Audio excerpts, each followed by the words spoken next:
morning. Good morning and welcome to the Ventura Center for Spiritual Living. We are delighted to have our virtual community here this morning and celebrating this gorgeous Sunday. And thank you so much for joining us.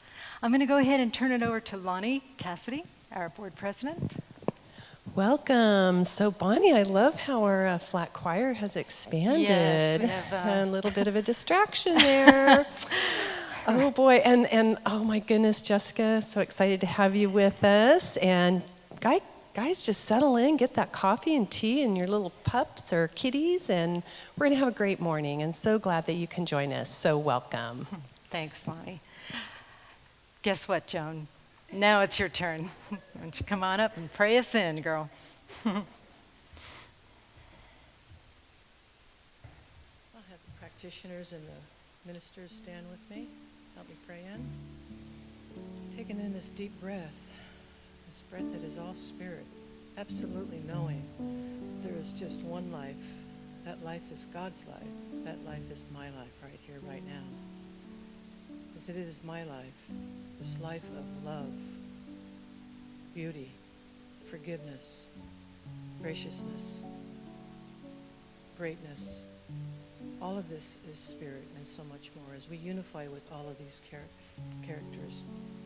Anyways, we all are love, which is spirit. I speak my word for this service right here, right now, trusting and knowing that it is blessed and very blessed. Everyone that pitched in to help out are blessed and very blessed. Everyone that took the time to watch the service is blessed and very blessed. And I reach out to the healthcare workers.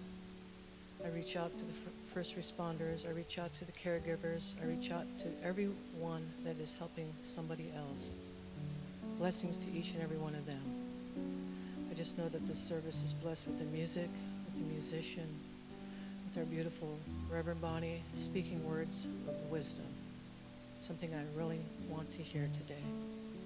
So with this, I'm just so filled with gratitude in the knowing that I am blessed, that everyone here is blessed. We are all filled with the love of spirit. So I release these words, trusting and knowing that as my words are spoken, it is already done. And together we say, and so it is. Thank you. So let us breathe deeply and just be in that beautiful spaciousness that Joan led us to with her wise words, her kind words. And breathing in and breathing out wherever we are, we settle into our bodies and open our hearts to listen to the words of the sacred reading. I invite you to take a comfortable position and relax. And listen deeply to the words of a Sikh chant by Guru Gobind Singh. O my mind, practice union this way. Let truth be your horn, sincerity your necklace, and meditation the ashes you apply to your body. Catch your burning soul and stop the flames. Let the soul be the alms bowl in which you collect God, and this will be the only support you will ever need. The universe plays its divine music.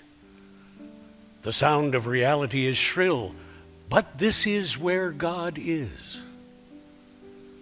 When you listen to the reality from this place of awareness, the sweet essence of song arises. Waves of melodies, emotions, and passions arise and flow through you. Bind yourself with the song of God. The universe spins like a potter's wheel, and from it fly demons and angels. The sage listens to this, and instead of getting caught in either one, the sage drinks in the nectar of the heavens and is carried to the heavens in a divine chariot. instruct, and clothe yourself with self-control. Meditate unto infinity until you are meditating without meditating. In this way, your body shall remain forever golden, and death shall never approach you.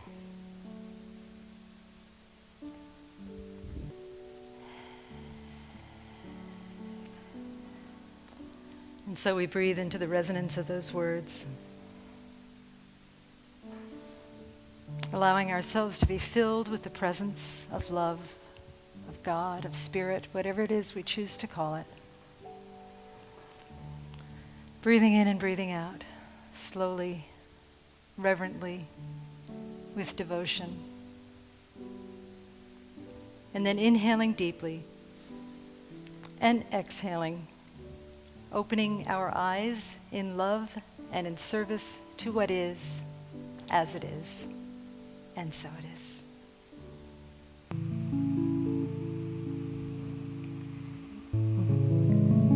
Thank you for having me back again. My name is Jessica Brizuela. This first song that I'm going to do is called Excavate by Macklemore, and goes with our theme of shameless, blameless accountability, and offering a time of self-reflection, of looking within and excavating what's in there and finding opportunities to love and go within. So here we go.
Pour my heart out, peel my bones away, crack my window, shed my shadow, excavate my pain.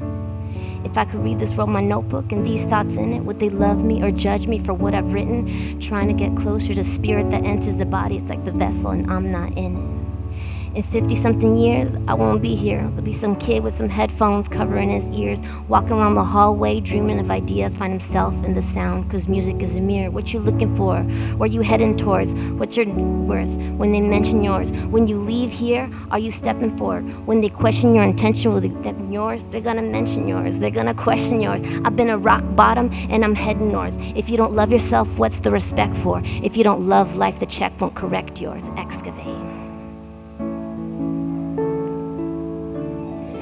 Fill my lungs up, pour my heart out, peel my bones away, crack my window, shed my shadow, excavate my pain, and I found peace, and I found peace, and I found peace.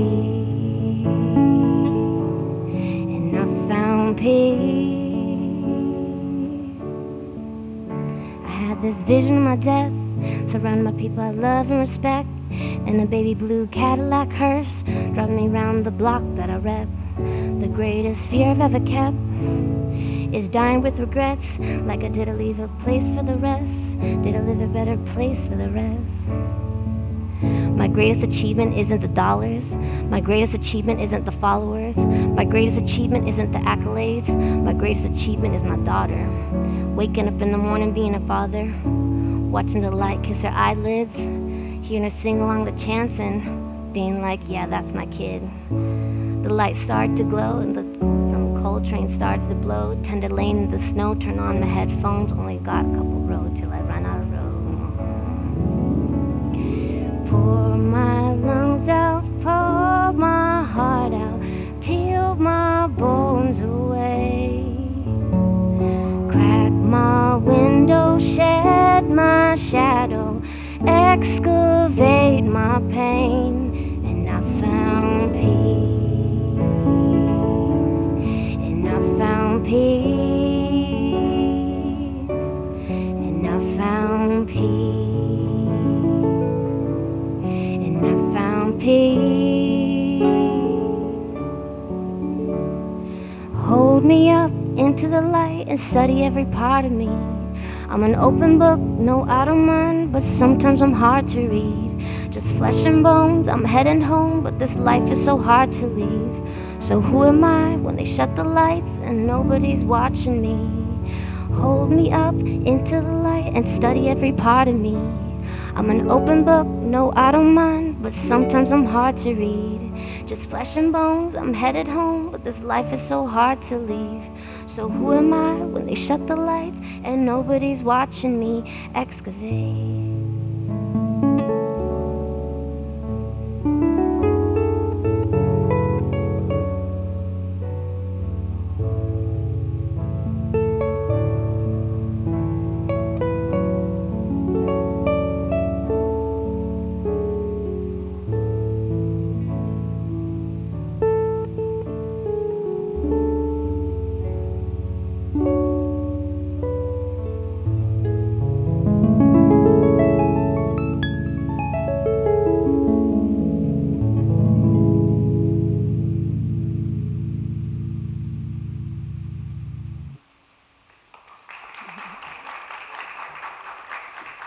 Thank you, Chris.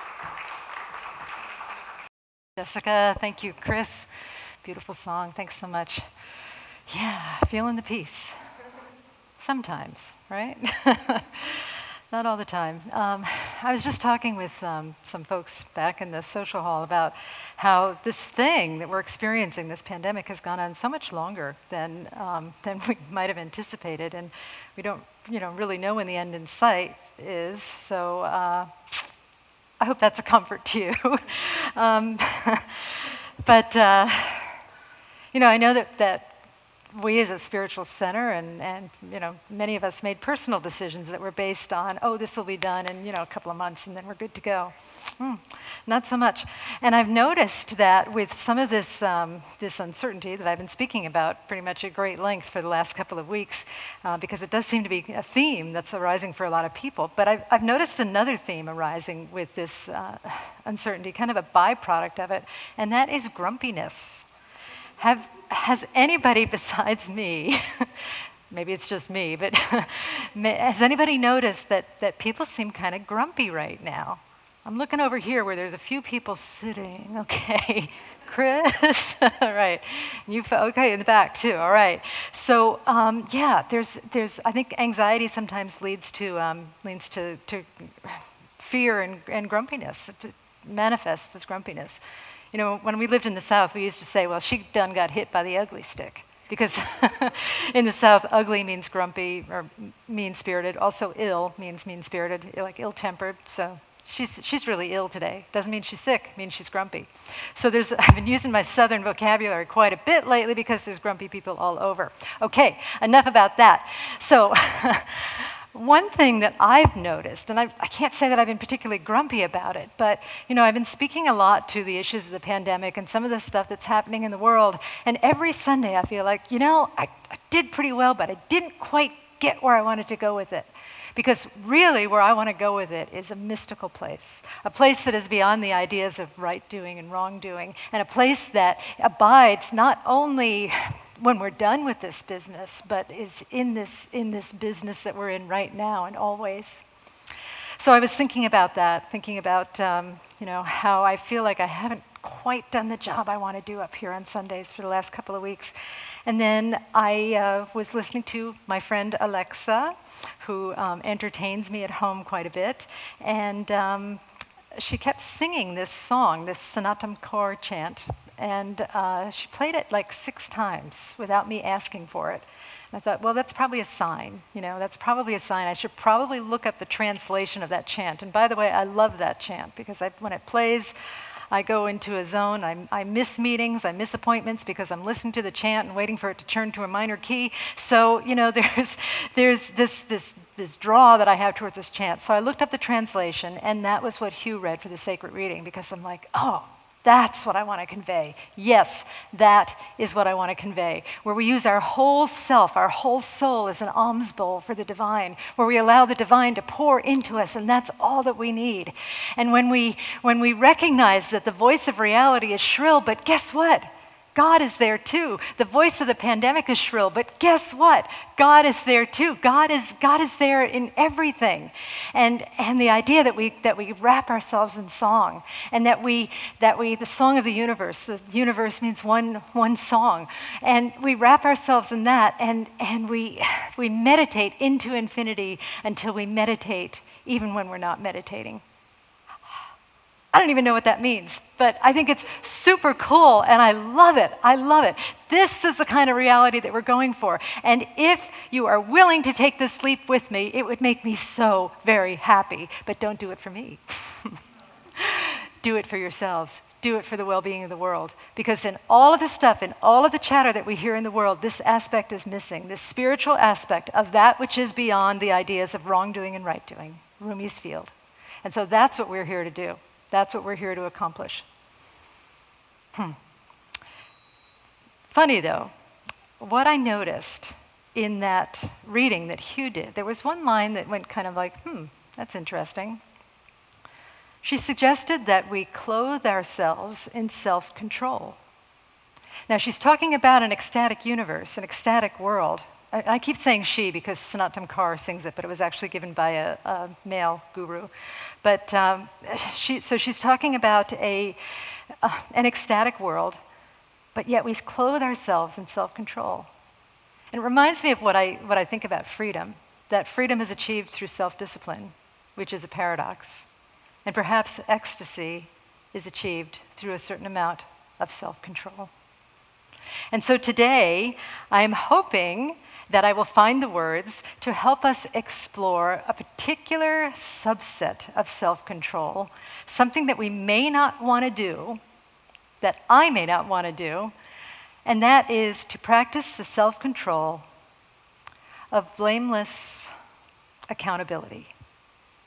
Blameless accountability. What does that even mean? Blameless accountability. I mean, can you have accountability without blame?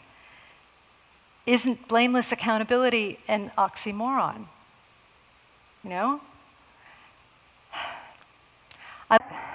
also, if you don't blame something or somebody for something that went wrong, then how do you identify the problem, the root cause of the problem? In my husband's work, he's a business consultant, and they often talk about root cause analysis. And I'm like, me. Sorry. But yeah, root cause. It's helpful to know the root cause of something. So isn't blame a part of that? Well, when I say blame, I mean judgment with condemnation. There is discernment with forgiveness. And that's how I'm separating out these two categories. But it seems that we often sneak into the blaming, the judgment with condemnation part. Condensation, like sweating, right? It seems that we often slip into the judgment with condemnation when we talk about blame, and call it identifying the root cause when it's really something else. It's really stirring the pot in a way that we don't want it to stir. I looked at what some of the mystics said about blame. I started with Ernest Holmes because he is the founder of this religion that we teach here, this philosophy that we teach here.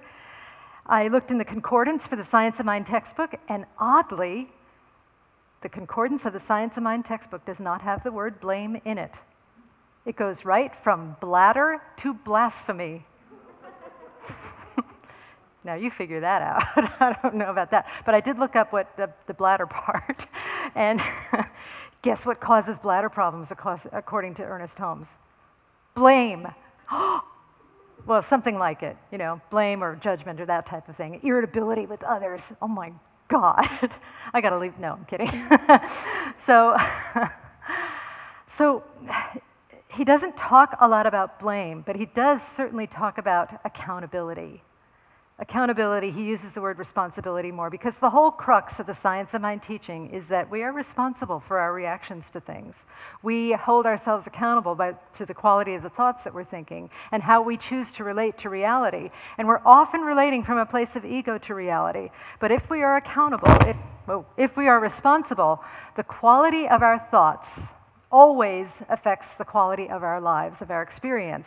And if we are accountable and calling forth the thoughts that support that reality that was talked about in the sacred reading, that reality where we allow ourselves to be the alms bowl for God, to allow God to pour itself through us where we need nothing more than God, then the quality of our life is magnificent, and it has nothing to do with what is going on outside of us. It has nothing to do with the state of the world. So we use the self-control to move ourselves into a place where the quality of our thoughts is excellent. And one of those excellent thoughts is blameless accountability.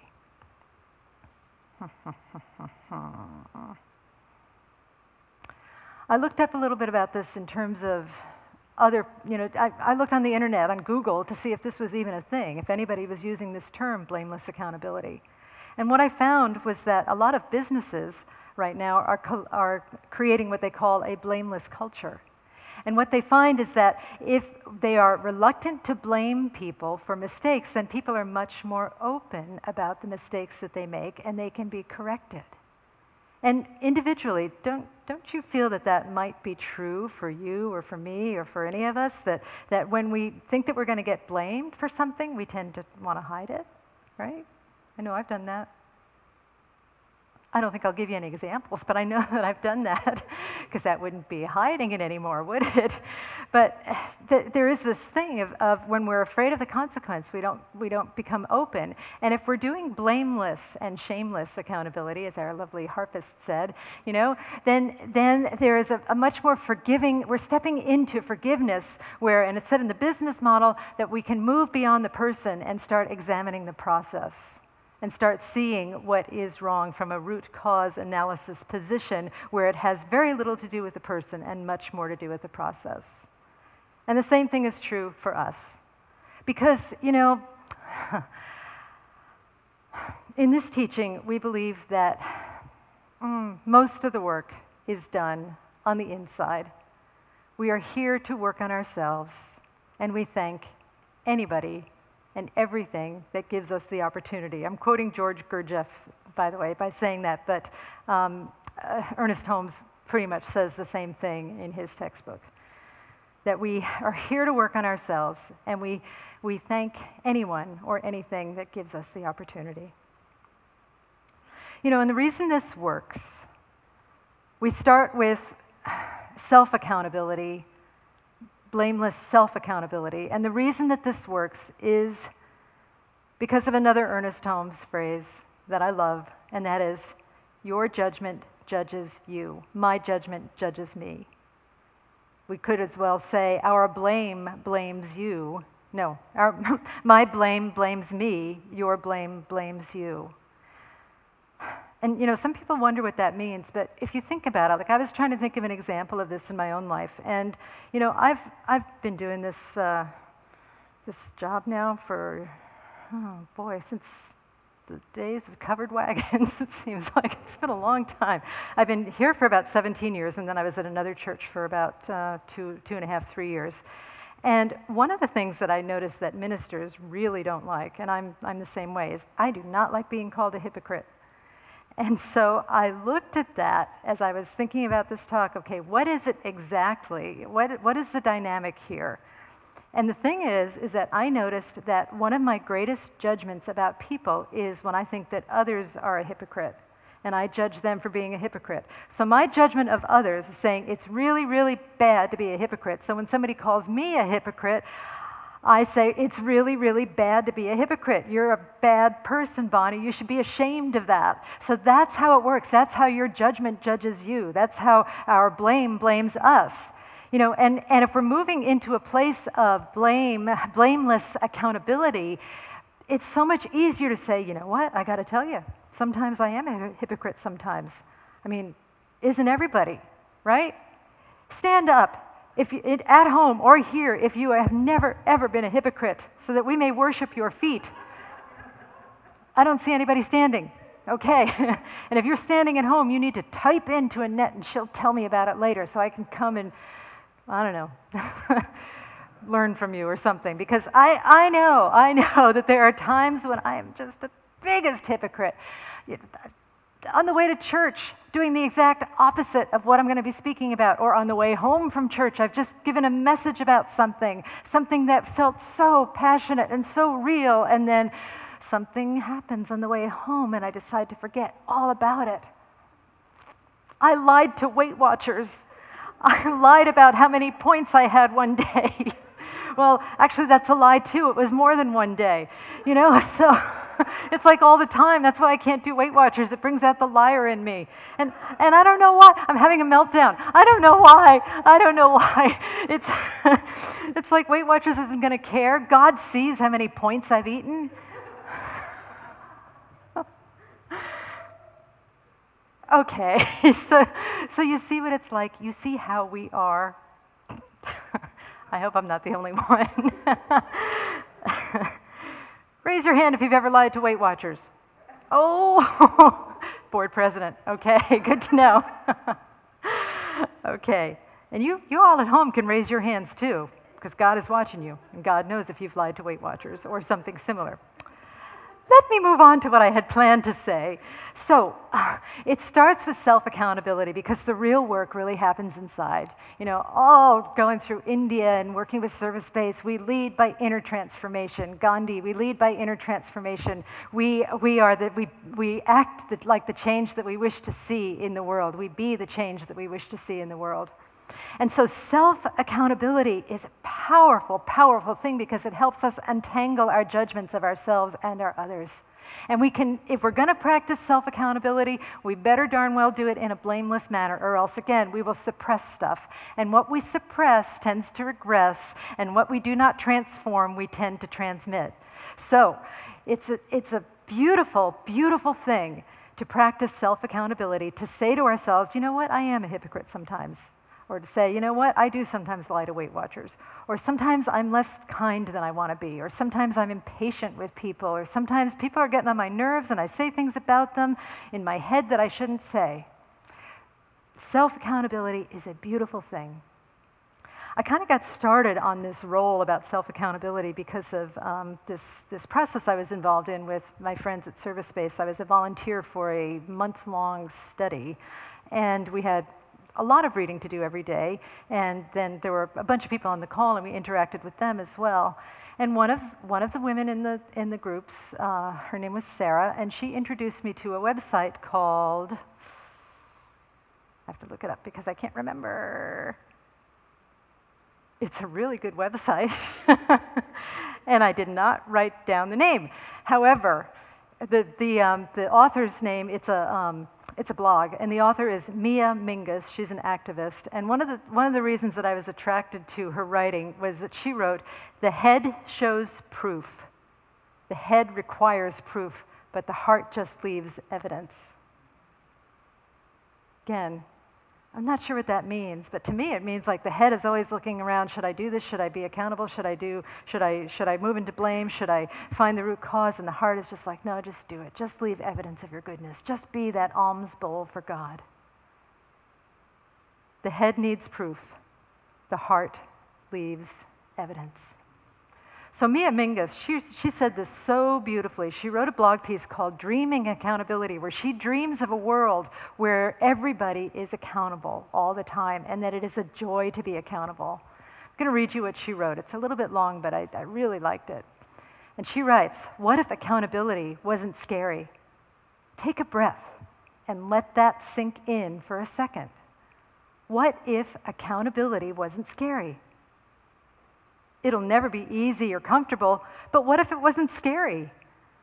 What if our own accountability wasn't something that we ran from, but something that we ran towards and that we desired and appreciated and held as sacred?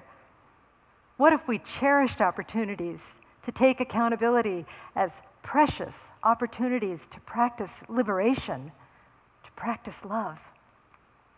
We can start with our self-accountability and the ways that we don't show up for ourselves. We can acknowledge how most of us are in a somewhat abusive relationship with ourselves. What if we rushed towards our accountability and understood it as a gift that we can give to ourselves and those hurting from our harm? What if we understood our accountability not as some small insignificant act, but as an intentional drop in an ever-growing river of healing, care, and repair that has the potential to nourish comfort and build back trust on a large scale, carving new paths of hope and faith through mountains of fear and unacknowledged pain for generations? What if we took more time to actually dream accountability? What it could be, and the kind of magic it could grow. What we need in order to practice it more and better, both individually and collectively. What if accountability was so normalized, so everyday, so run-of-the-mill, that it was second nature, that it was our default, that it was something that everyone knew about, and you could easily pass a group of children and youth of any age casually talking about accountability? What if we cherished opportunities to take accountability as precious opportunities to practice liberation, to practice love? What if? What a beautiful vision for the world. It's something that I never considered on my own. I never considered that the whole world could somehow become accountability, but we are visionaries here. We are holding the space of that divine that was in the sacred reading, that space of openness, that space of kindness and forgiveness and innocence, where we are able to stretch past the view of the ego, to push that curtain, that veil out of the way, to get the maya, the energetic out of the way, and see the possibility for a world where people are accountable, and accountability is joyful. So it's actually fun to make a mistake, right? Because then you get to forgive yourself. And it's actually kind of fun when somebody is grumpy to you or somebody is mean to you, because then you get to forgive them. What, am I crazy? Is this, I need a little feedback here, people. Okay, thank you. Because this possibility exists for us, and I am so excited about it, just so excited about it. I want you at home to be excited about it. Stamp your feet and say, woo-hoo. Woo.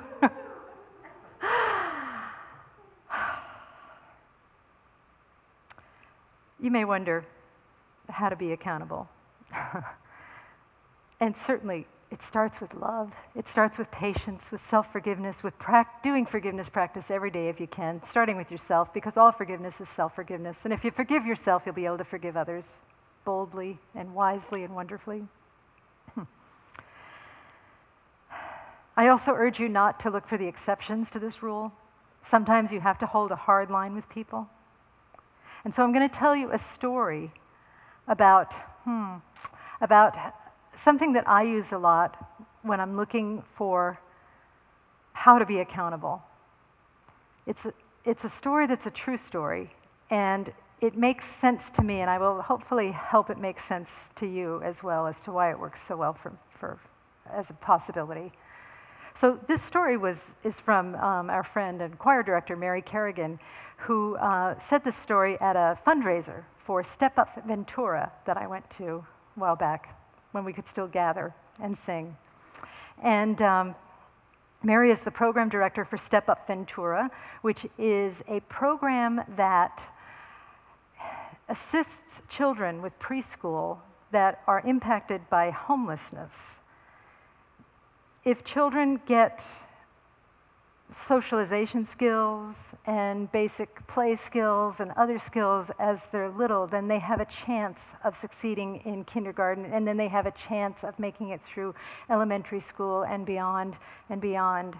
And it helps stop the cycle of homelessness at the beginning of someone's lives rather than trying to intervene later. So Mary is the program director of this wonderful program in Ventura, and she was with a group of children, and they were playing. And there was one child there that wasn't particularly well socialized, and he was kind of bossy and perhaps kind of grumpy, and he had the biggest tricycle on the lot. And he was really proud of that tricycle, and he was riding it around and running over people's toes, running over volunteers' toes, running over staff toes, and running over children's toes. Now, Mary knew that she needed to stop this for his own good, just as we sometimes need to stop people for their own good.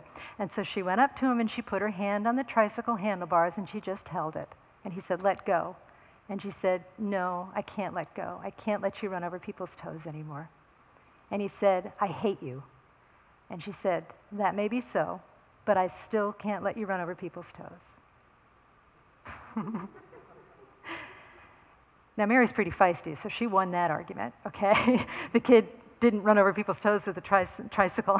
But later on, a couple weeks later, he was playing with some kids, and he knocked down this block structure that they were making, and they were upset. And Mary suggested to him, they're going to build it up again. Why don't you try again? Why don't you try again? And so he went up to the blocks, and instead of knocking it down, he helped build it up. He helped build it up. And then when he was leaving, as he passed Mary, he gave her a high five. I did it. A life changed through blameless accountability. Now, the metaphor for that with me is, I'll give you 3 specific points as to why it works so well for me. The first one is when the kid says to her, "I hate you. I hate you." If you haven't done the work on self-love, and somebody tells you that they hate you, they hate your sermon, they hate what you're wearing, they hate your hair. Annette didn't like my outfit last week. So, they tell you that they hate you, and unless you love yourself, that will take hold. And it may cause you to react in a manner that is less than civilized, that is less than kind. So Mary had done the work on self-love. So when the kid said, "I hate you," she just said, "Well, that may be so. Doesn't really have anything to do with me." She didn't say that out loud, but it doesn't really have anything to do with her. It has to do with his mood in the moment. That may be so, but I still can't let you do this. The other thing is the firmly holding the handlebars in place as an act of kindness. Sometimes, even when we're practicing blameless accountability, we have to hold other people accountable, and that sometimes requires holding their handlebars firmly in place and saying, "I cannot allow you to violate this policy that I have," whether it's a personal policy or whether it's a church policy or a business policy or a family policy. I just can't let you do that. And it's not only for my good, by the way, it's for the greater good, for the good of the greater whole. So I just can't let you do that. But then the third thing that I like is that Mary and others hold space in their heart for redemption. She didn't give up on the kid because he was running over people's toes, right? She just kept working with them. And that's the thing about blameless accountability and having civilized conversations with people and trying to help people wake up to a greater reality, trying to help ourselves wake up to a greater reality. It does take time. We're not going to get it on the first shot, right? You're not going to go up to somebody and say, "Hey, I have this great new idea about how the world should be, and I know it's really different than yours." No, it's probably not going to do anything the first time. You just have to keep building the relationship. We just have to keep building the relationship and building the friendship and seeing what evolves from that, from the beautiful held boundaries through the work on ourselves, and from holding that capacity for innocence and redemption. Redemption that is not my redemption, not your redemption, but it is our redemption. It is the greater good. It is the third force, that thing that happens when there's a strong yes and a strong no, and something greater takes hold and creates something beautiful and new. So, my question for all of us this morning is, in doing the self-work, where are places in our lives where we are not holding ourselves accountable? And is that something that you can work on? I recently, during a class, I gave up playing that computer game Candy Crush.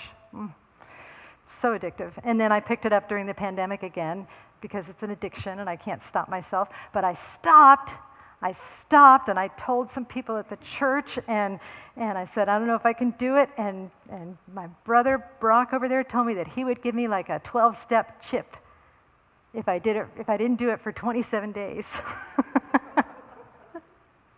And I said, when you talk about chip, could it maybe instead be like a potato chip or a chocolate chip?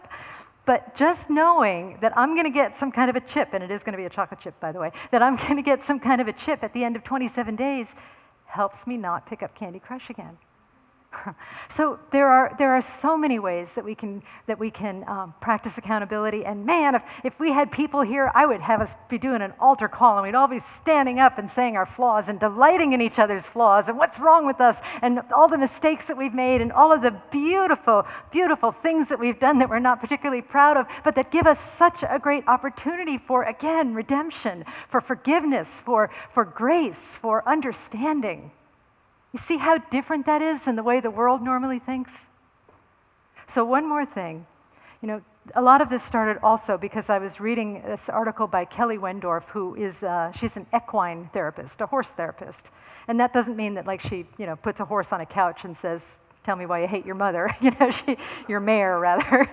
She brings you into a ring with, I've been there, with really big horses, and you have to do stuff with them. And by the way, the horses react to you. She knows what's going on with you.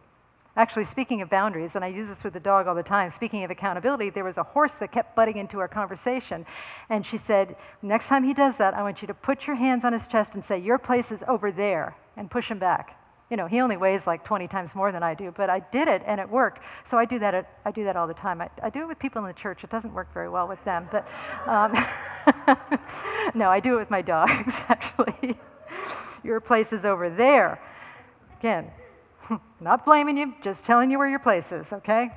Anyway, Kelly Wendorf wrote this beautiful article about the call-out culture and how perhaps instead of calling people out and displaying all of their flaws and their transgressions on Facebook or other aspects of media or in groups or whatever, doing so with a lot of blame and a lot of shaming and a lot of finger pointing, what if we could, instead of calling them out, call them in?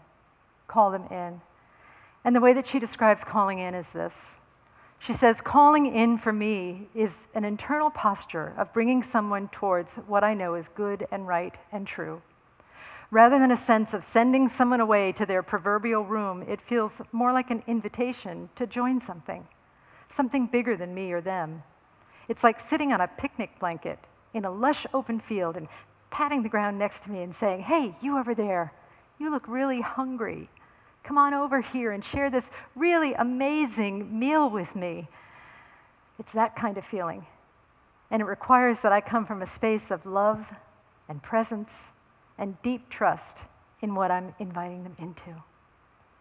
So, if you are part of this church, if you are part of this congregation, if you're even listening today, perhaps this is an invitation for all of us that instead of calling people out, instead of being grumpy, getting hit by the grumpy stick and calling people out and blaming them and shaming them, what if instead we could call them in? Imagine that you're sitting on a beautiful picnic blanket called reality, called absolute reality, that is just so filled with love and tenderness and forgiveness that it even understands that the voice of reality is shrill, but God is there too. And what if you could just say, you know what? I got something to share with you. Come sit with me, and we'll figure it out together. That's all I got. Have a good day, and namaste, and let us pray.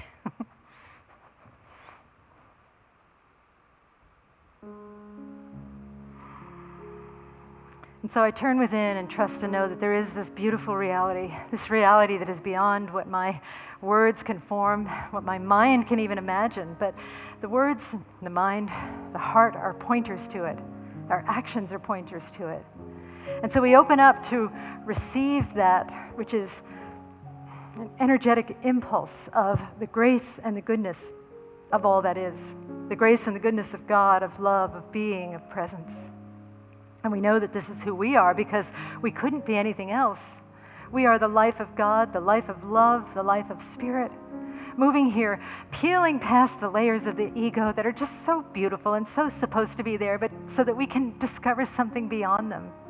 peeling past those layers and just trusting and knowing that there is something deeper and something wonderful that is seeking to give birth to itself through us, to emerge through us, to emerge through our hearts and our minds and our beings and our actions and our relationships and our workplaces and our solitude. All of it is so beautiful and so wonderful. And so we say yes to that now.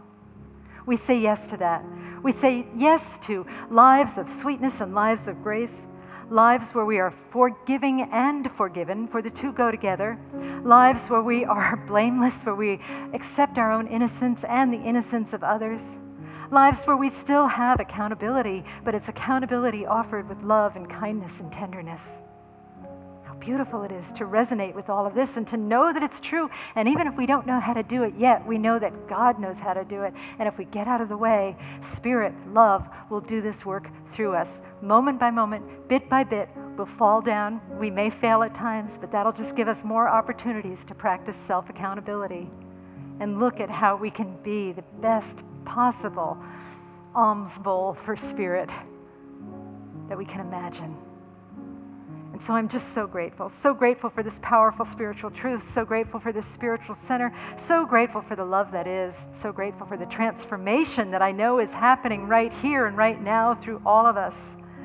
I bless the spiritual center and everybody in it, both near and far.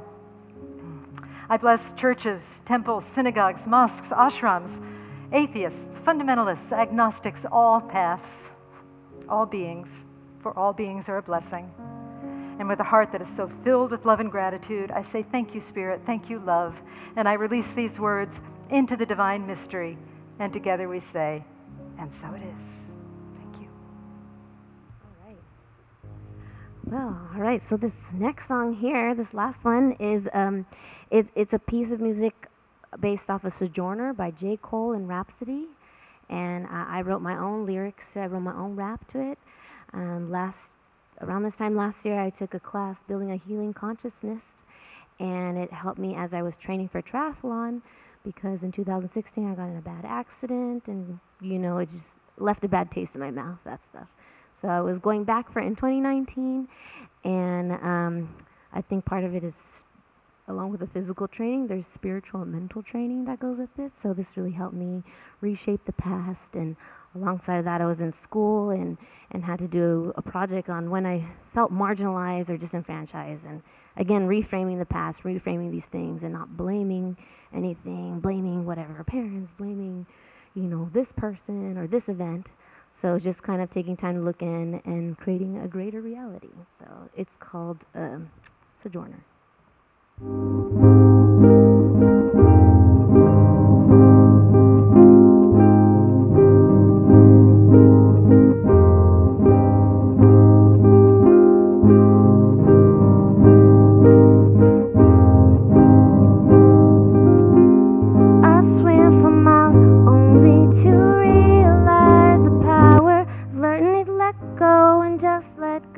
Enjoy the ride.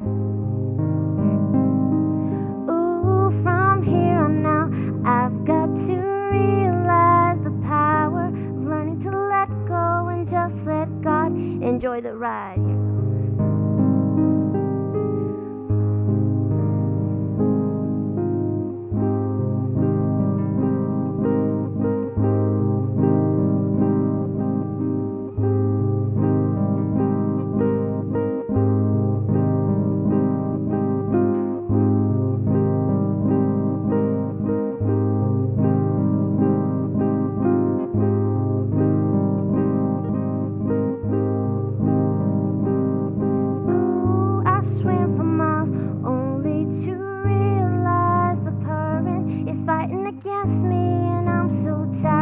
Floating now. Ooh, from here on out, I've got to realize the power of learning to let go and just let God enjoy the ride. Born and raised in Southern California, but doesn't mean I haven't journeyed to other states of mind, consciousness, places that affiliate. Need to know what came before me to fully appreciate how my mom and dad, one knuckles, came here to emigrate. Both smart and on the pre-med trek, but face discrimination, told their people aren't smart. Can't give no dissertation, prove them wrong by not consuming that narration. See, they broke the trajectory, not repeating the history. To the kids it was exemplary, growing up in victory. Imagine being at the top of the class in one country, then being the class in one country, then coming here and working as a mater in a factory. See, that's gotta be a blow to find yourself so way down low. But what you reap is what you sow, and like the phoenix they arose from the ashes, took action again when things came crash, when they separated. My eyes, my mom, she was the greatest. After that she never dated, said her life's dedicated to her kids, demonstrated, gave them tools to be creative. See, cause it's not just in schools but at home you're to inspire. Learn to work hard, be persistent, the tools to rise higher. That's why my sister, critical thinkers and artists and esquires. See, what you resist will persist. Mental shifts, believe in your gifts. Got a dream, plan for the future, check those goals off your list. Plant the seed, let it breed, and trust in what you feel and see success and action guaranteed. And so it is. Here we go.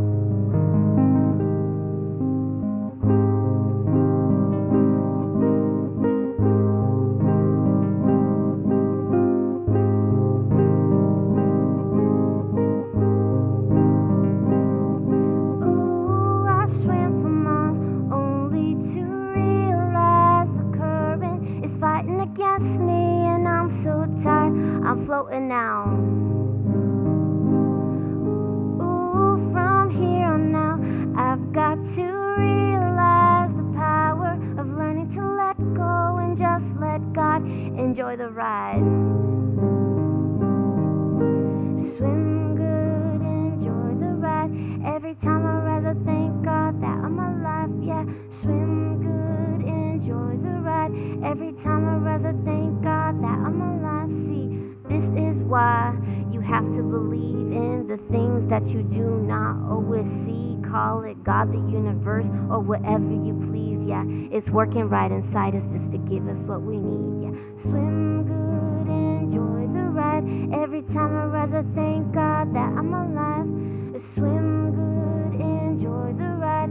Every time I rise, I thank God that I'm alive. See, I swim for miles only to realize the current is fighting against me, and I'm so tired, I'm floating now. Ooh, from here on out, I've got to realize the power of learning to let go and just let God enjoy the ride.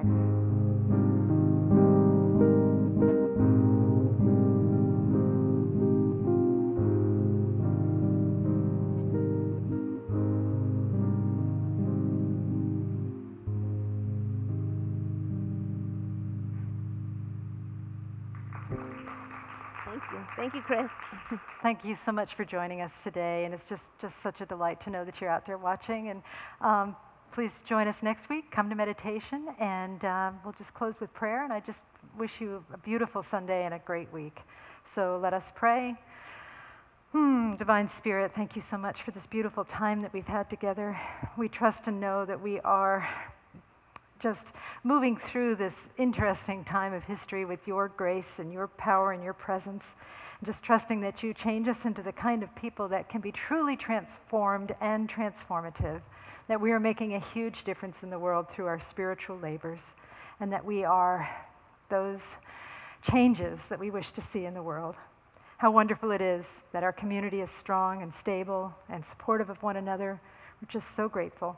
And with a heart filled with gratitude and filled with love, I say, thank you, Spirit, thank you, love, and I release these words into the divine mystery. And together we say, and so it is. Thank you, and namaste.